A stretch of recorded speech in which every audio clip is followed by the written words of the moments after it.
Hello, it's Gabby here for you, and I hope this finds you well.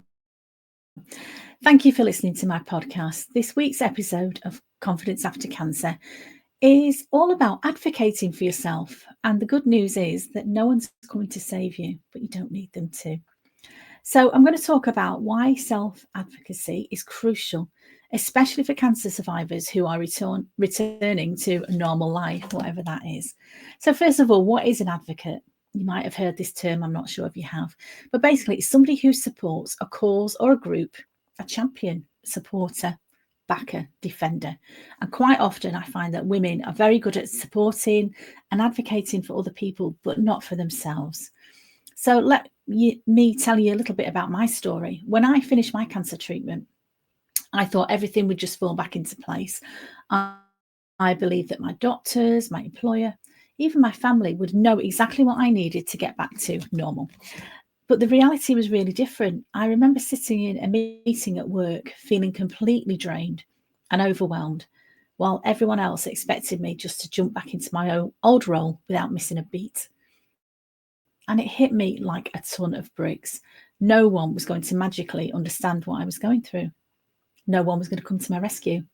I had to step up and say, this isn't working for me. And it was one of the most difficult conversations that I've ever had. But actually, it was one of the most empowering, because advocating for myself didn't just change how others treated me, it changed how I saw myself. And so I went from feeling like a victim of my circumstances, feeling a bit sorry for myself, to feeling like actually I was in control of my own recovery. And that's what I want to talk to you about today, how you can take charge and how you can advocate for what you truly need. And I do want to acknowledge, first of all, that you might feel some discomfort if you're listening to this by realizing that nobody else is going to save you. And I struggled with this for a little while as well. But actually, once I got my head around it, it actually, as I say, made me feel very empowered. So I'm going to talk about, first of all, the reality check, why nobody is coming to save you. And it's quite often we're expected to, quite often people expect someone else, whether it's doctors or their family or their employers, to lead their recovery or their well-being journey. They assume that they're the experts, or there's people that know me really well. Your family love you and they know you well. They should know what you want, but they don't always. And this is why I had to learn a lot about stepping up and becoming my own advocate and speaking up for myself and sharing what I actually needed. And that was quite challenging for a while, because sometimes I wasn't even sure myself what I needed. And I see this a lot in my coaching work that I do one-to-one with clients. It's very much a two-man sport. I don't coach people and tell them exactly what to do. I might suggest things, but actually it's a two-man sport. When I work with a client, they have to do the work. If they want to get from where they are now to where they want to be, they're going to have to do some work. That's just how it is. I haven't got some magical formula that says, well, just take this pill or just do this checklist every day and you're going to get there. You have to do the work. You have to be involved, but the rewards, are so well worth it. So thinking about different systems, whether it's medical or the workplace, they're not always going to prioritize the unique needs of cancer survivors. And I know this from my personal experience. My medical team were absolutely brilliant, my oncologists. But once I'd come to the end of the treatment and once the tumour had gone and then surgery was all finished, it was very much off you go. You're on your own now. With this sort of unwritten expectation that I was going to be the person that I wasn't before, but I wasn't. And the same in the workplace. And I see this quite often as well. People may have some time out, or they might go part-time while they're going through the treatment. They go back to their old workplace. And the people around them might think, okay, well, you're back to how you were before. But it doesn't really work like that, does it? But I really want to suggest to you that advocating for yourself becomes a superpower. And what does that mean? It means speaking up for your needs, your values, and your boundaries. And if you need to speak up for them, obviously, first of all, you need to be really clear yourself of what those are. What are your needs? What are your values? And what boundaries are important for you? Okay? Because the benefits of advocating for yourself are reduced stress, increased confidence, and better support systems. So if I give you an example of this, so if I tell you about Sarah, who was one of my former coaching clients, Sarah was a breast cancer survivor who had always been a high achiever at work. After finishing treatment, she returned to her job, expecting to pick up where she left off, as many of us do. But she quickly realised that she was struggling with fatigue and brain fog, which made it impossible to meet her usual standards. And at first, Sarah tried to push through, afraid to speak up for fear of looking weak. But eventually she hit a breaking point. She decided she needed to advocate for herself. So she scheduled a meeting with her manager, and instead of apologising or downplaying her situation, she very clearly explained what she was experiencing. She proposed a flexible work schedule that allowed her to work remotely on certain days and adjust her hours based on her energy levels. Now, her manager was surprisingly supportive and even worked with HR to ensure Sarah had access to additional resources like counselling and periodic breaks during the day. And over time, Sarah found a rhythm that worked for her, and she actually started thriving in her role again. But what's amazing for her was that her courage didn't just help her. It sparked a larger conversation in her workplace about accommodating employees with long-term health challenges. So it wasn't just herself that benefited. Her self-advocacy ended up benefiting so many other people. And this story just shows how learning to advocate for yourself can lead to personal and systemic change. So it's like a ripple effect. Advocating for yourself inspires others to do the same. And there may be other people around you who are, for whatever reason, maybe they're nervous, maybe they lack confidence, but are just not speaking up for themselves. And you don't have to be bullish about this. You just have to be yourself, but with more confidence. So the practical steps really to advocate for yourselves is, first of all, I said you need to know what your needs are. So sometimes it's really helpful just to sit.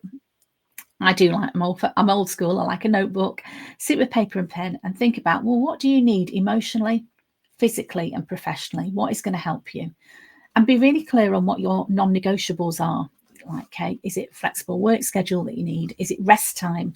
Is it a support group? What is it that's important to you? What are the things that you really have to have? And when I talk to people about building up their confidence, it really is like weight training, like building a muscle. And people sometimes think, oh, if I did that thing, then I'd be confident.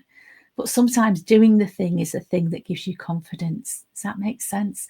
So overcoming the fear of speaking up is so common, and it's something I help a lot of my coaching clients with.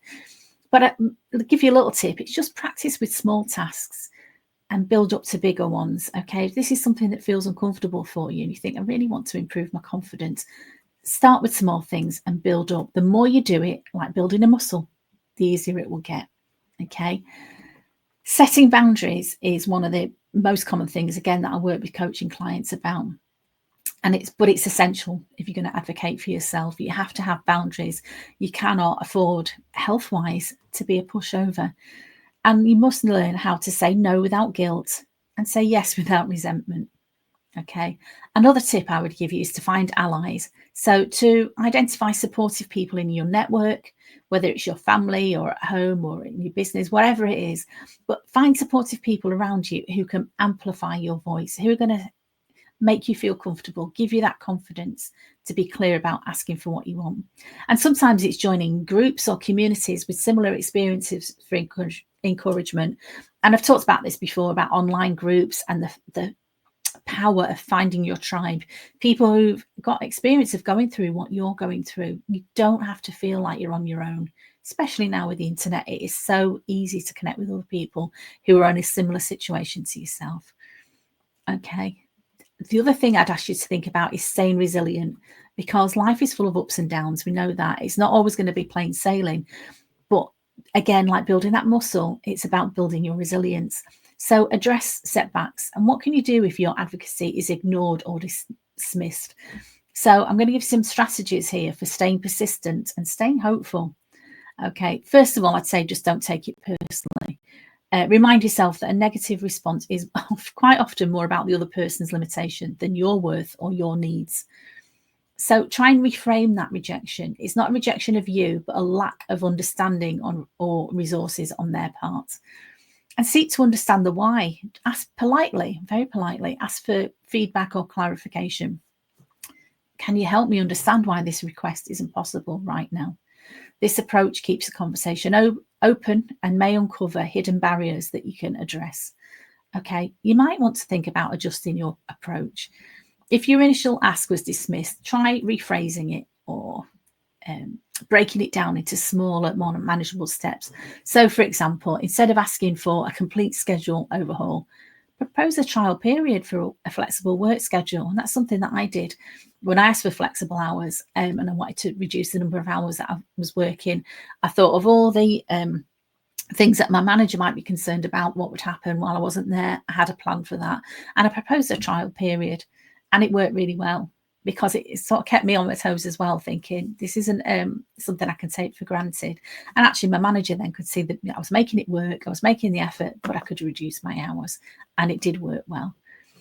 So tailor your language to think about the other person's priorities. Like I just said about my line manager, I know the first thing she would be thinking is, well, who's going to do that task when she's not in the business? So I kind of had that covered.